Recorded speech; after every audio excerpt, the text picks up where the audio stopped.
What was your first interactions with his widow after hearing the news and hearing the story about the argument?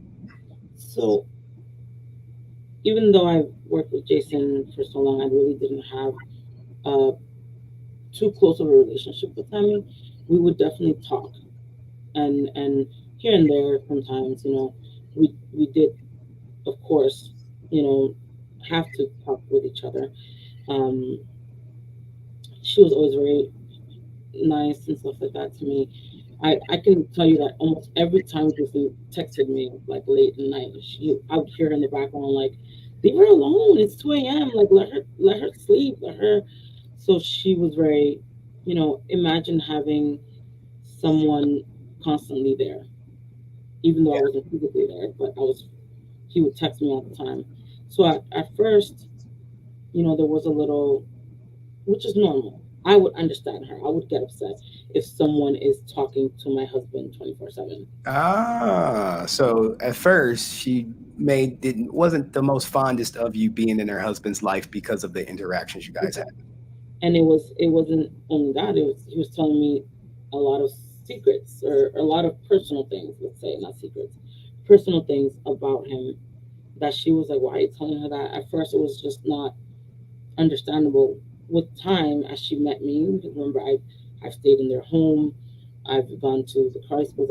I used to go to Texas all the time with him, travel all the time. She understood that it was business, that I was there to help him, not All right. anything else, right? So I really didn't speak to her after the divorce, of course, because I didn't need to speak to her when the divorce was filed. So I would only speak to Jason. I knew Jason's side. To be honest, and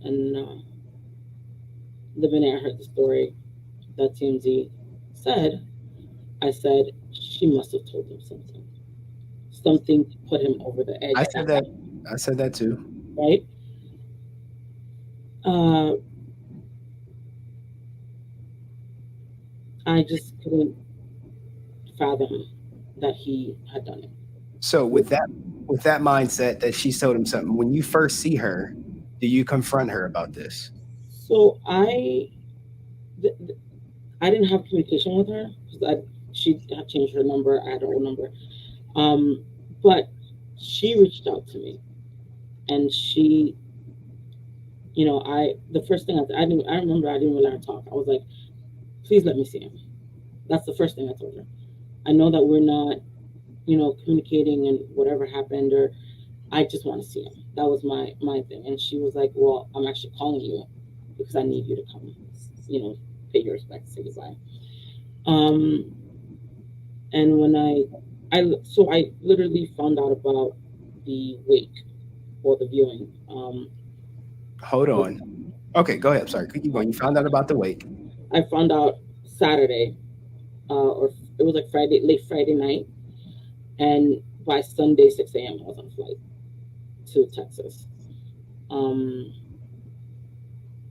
I We had spoken briefly, and I did ask her what happened, like what was going on, because remember, to my understanding, he never confirmed to me that they were reconciling.